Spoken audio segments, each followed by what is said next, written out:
into the headliner, which has been going down the entire week here, the story about Wander Franco, who currently is not with the ball club, right? They mutually decided he would sit the week out while the investigation continued. Hector Gomez, who has done a really great job covering a number of stories for a long time now, is definitely a credible reporter in my book, said yesterday, a person very close to the investigations into the case of Wander Franco, quote, "It will be very unlikely that Wander Franco will play in MLB again, judging by the results of the investigations that are currently being carried out, which directly commit him to the accusations against him." So we'll continue to monitor the story. From a criminal case, we don't have all the details yet. We're not going to act like experts on that front. On the front, Kratzy, of the Tampa Bay Rays, we started touching on this yesterday. Shane McClanahan out for the season. Many others in the rotation out for the season. Still a playoff team, still look good. Nice dub for them yesterday. Their offense has been up and down. This is their best position player. 100%. You can't keep losing pieces and expect to have. I mean, we really haven't even talked about them much until this came out in news. And earlier when he had his discipline for whatever it was in the dugout, like there's too much going against the Rays. But isn't this where we were at the beginning of the season with the Rays? Like, they're not really the class of the division. Maybe they'll make the playoffs. Maybe they won't. They're going to do good with pitching. My biggest thing will be, where are they September 15th? Because now they're going to start to get exposed, not only in the back end of their bullpen, because losing a guy like McClanahan, who's been out before this, but he was the one guy that was giving them length. And so you're going to start seeing that exposed with the bullpen pieces, bringing up now your third and fourth string guys. And then you're going to have the issue with shortstop. Like, shortstop's a real position. People just say, we'll plug and play shortstop. You can't do it. Like, you've seen it happen too many times, and he was a legitimate shortstop, and now you're on your third string shortstop. So it's a tough position to fill on a consistent basis, and I just don't see it. I think they're going to make the playoffs. But how they fare in the playoffs, I guess I'm going to count against them, and I guess that means they'll make it to the World Series. Who knows? Yeah, still plenty of talent, Russ, but with all of the hits that they're taking to their current roster, where are you at on the Rays as a contending ball club for a World Series title? I think we all agree they're going to make the playoffs. For sure. I definitely don't view them in the same light I viewed them in a month and a half, 2 months ago, right? Like, I think some people forget, because of what's happened lately, they were the hottest team in baseball for the first 7-8 weeks of the season. And a big part of that was that rotation. But you lose Shane McClanahan for the year, Tommy John. You already had lost Shane Bass for the year. He was recovering from Tommy John. You lose Drew Rasmussen, that was so good for them all of last season. After a while, right, you take blow after blow after blow after blow to that rotation. You lose Wander Franco while he's going through his legal issues. And then, like Kratzy said, you're on your third and fourth string shortstop now with Taylor Walls being on the IL. You can only take so much of those hits before it starts to affect the on-field product. Now, like we all agreed, the Rays are a playoff team. I think at the same time, we talk about depth so much, and you're starting to see that depth strained for a team. Like, usually you don't see it to this level. Like, they've lost 4 starters, in the matter of 6 months, and that's really tough for any ball club to deal with. And so it's unrealistic to say that it won't have an effect on how they perform over the season's final 5 weeks. Russ, isn't it a credit, though, to the Rays organization and Kevin Cash? Because they've lost these starters, they've lost these players, and the Rays are constantly shuffling guys in and out, in and out, in and out.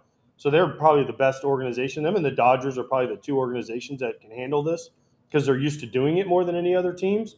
But isn't this a credit to the depth of their organization, Kevin Cash, their front office, and also their players for just, another knockout blow. Okay, we're going to weather it, and we're going to figure out a way to get in. And listen, if they get in, they still have Eflin, they still have Glass now, they still have a pretty good back end of the bullpen, and they can still bang offensively. Now, would it be nice if they had Wander Franco? Absolutely. But you still have a Rosarena, you still have Yandy Diaz, you still got a bunch of guys that can swing it pretty good. So it's not like they're dead. But, of course, Wander Franco, these other guys would have helped. No, for sure. And I think both things can be true, right? And I think it is to their credit that you're able to have, all right, we'll just call up another guy from Durham and see if he can do some damage. Like you bring up a guy like a Taj Bradley. Hey, man, you're going to be in this rotation now. You bring over Aaron Savali. And that deal each day looks bigger and bigger because now that's a guy that you can plug into maybe in the middle of your rotation before. Now that's one of your big boys at the top of the rotation. But I also think when you get to the postseason, you would have loved to have a guy like a Shane McClanahan frontlining, a series for you, throwing game one. Now that you don't have that, I think it does still put a little bit more pressure on that offense to score runs. I think I want to comment one thing on what AJ said that gets glossed over. Kevin Cash. I think Kevin Cash, well, you have your Bob Melvins, you have your Bruce Bochy's, like Terry Francona, great managers. To me, I think Kevin Cash and Craig Counsell don't get enough credit for what they do and the way that they have put together wins with a team that at the beginning of the year, each year for years now, I don't think gets enough credit. And the team, succeeds. And some people say, well, it's a development, it's this, it's that. I think Cash and Counsell are right on that same page of doing the best job in each league. Stability's underrated, right? Like you look at it, stability's boring. You look at the Tampa Bay Rays, they're always in the postseason. They're always competing for the World Series. And the guy that's leading that charge is Kevin Cash, a guy who won a couple seasons ago, won back-to-back Manager of the Year awards in the American League. And so I understand what you guys are saying because, you look at teams that, bring in this hot shot candidate in the offseason, they have a great year. It's like, oh, that's the Manager of the Year. But then you look at, a guy like a Kevin Cash who is consistently having his team in a position to not only make it to the playoffs, but win the World Series. It's like, he's won Manager of the Year already. Let's give it to somebody else. Hey, Russ, AJ. hold on, Scott, before you go, though. I know where you're going with this. Two things, Russ. One thing that wasn't boring is the guy dancing behind you. You missed it. There was a guy dancing behind you. And always two, you said stability is boring. Well, if you're a White Sox fan, tell them that it's boring because it hasn't been very fun. Yeah. I know. I walk around the streets in this city and might talk to my dad. And yes, Sox fans would love a little bit of boring stability. Hey, AJ, one more layer here. Wander signed an 11-year, $182-ish million contract. It could max out to 12 years, $223. This is a team that does not spend money, right? The prior high, I think, was Longo for like $100 million, and that's a lot for them. I mean, they signed this guy essentially to a lifetime contract to be their franchise player. Again, we don't know what's going to go down with all the legal case concerns for him, but if he's not with the team again, like this is who they push their chips all in for to be their guy. So if that ends up being true, just on him not being with the team on the long term, they're going to be searching for another franchise player. Not that you can just pick one out, but this was a guy that they finally decided was worth all of that. So just saying, something to keep in mind there. Let's go to the Chicago Cubs, okay? Because AJ already got super excited about it because he loves what he saw yesterday in the ninth inning. I mean, first off, I will give credit to Nick Madrigal for the 0-2 pitch that he pulled into the basket because that's not a home run hitter, trust me, from someone who owns him on fantasy baseball on my NL-only league. But Bellinger doubles, Dansby walks, and then Christopher Morel hits the walk-off smash for a Cubbies team that's definitely hanging around and proven many people wrong, Russ, including myself. And Morel ended up without a jersey and without a shirt, ultimately. Super fun player to follow. I think actually very underrated and undercovered right now as a player who's a legitimate power hitter who I think could be a 30-plus guy. Yeah, and I think with Christopher Morel, he has that feel of special, that electricity that everybody saw last night. Big time power for a guy that's not that big, but he can hit the ball out of the ballpark to different fields, and he has speed. He's a guy that doesn't really have a position, so they plug him in a lot of different places. And I think that game for the Cubs last night, every team has that game where it's like, nah, we're in this thing, and it felt like that for the Chicago Cubs after losing, a game the night before that they thought they should probably win. You come back in game 2 of that series and say, are we going to drop 2 games to a team that's almost 25 games below 500 coming into the series? And what happens? A guy in Nick Madrigal who doesn't hit the ball out of the ballpark goes deep, right? And to get you back in that ball game, make you think you have a chance. And then you get 2 guys on base, a guy who has done things like that all year long, comes up again in the clutch, and that's why the Cubs are going to stick around this thing all season. Why? I was on my plane and I was sitting there and it was 3-1 and I was like, okay, ninth inning, Santos has been great. And then for some reason it doesn't normally. It just gives me a Cubs beat White Sox 4-3, and I just was like, what happened? And then of course I go on my phone and I see it and I'm like, you've got to be kidding. And then I know this is Cubs, and listen, it was a great win for them, and I love the atmosphere there, right? Christopher Moore and the celebration, dude, he ripped his own shirt off. Like, that was great. He was down to the undershirt before he hit, the Willie Harris at third. Yeah, which was great, right? But my thing is after the game, and I'm going to take it from the other side here as a White Sox fan, Santos came out and said, I should have thrown another pitch. Well, yeah, no shit. Okay, fine. That's fine. But then Pedro Grifol says, oh, the hardest loss from an emotional standpoint? Dude, you're 25 games under 500. This is the game that was emotionally hard? Like, this game? Like, come on. What about all those games, the 20 you lost in a row in April? Like, those games didn't count, but now because it's the Cubs, it mattered? Like, dude, come on. You got to have a better feel, I feel like.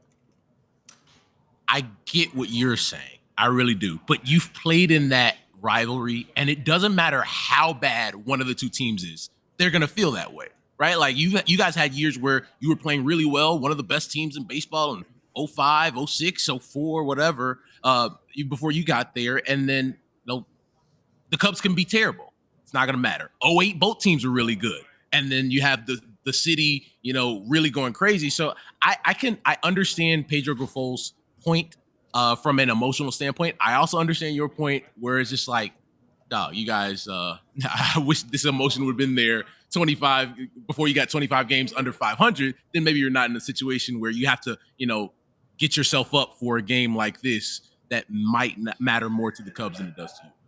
Did this series pan out the way you thought it was going to? Was it hopping in Chicago? You said you were at the game 2 nights ago, and I know the White Sox are out, but 2 days ago or yesterday, AJ was like, this might be the best rivalry. He said he's experienced Yankees, Red Sox. He's experienced Giants, Dodgers. He's experienced Cardinals and whoever their rival is. But Cubs. Cardinals, whoever their rival is. Cubs. But, wow, I just love hearing AJ say Cubs over and over again. Did it own up to it, or was it like, whatever? Because the emotion, the atmosphere looked unbelievable even before the home run.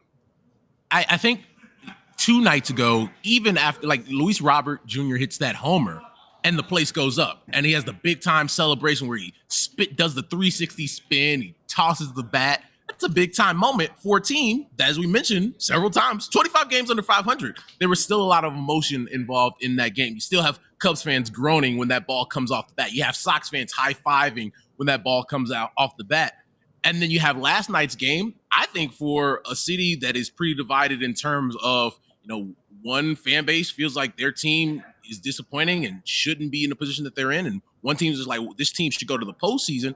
I think you got the excitement level that you wanted. Is it the best rivalry in baseball? To me, I don't know if I could comment on it because I feel like I grew up here in the city of Chicago. So I didn't grow up in Yankees, Red Sox, even though I've seen it. I've talked to players about it. I know what I've seen on TV and being in the building for that. It's top 3. If I had to rank it, it's top 3. I'm not going to put it in order, but I'll put Yankees, Red Sox there. I'll put Cubs, Sox there, and then pick whatever rivalry you want for that third. Should Scott Braun have Nick Madrigal on his fantasy team? NL only.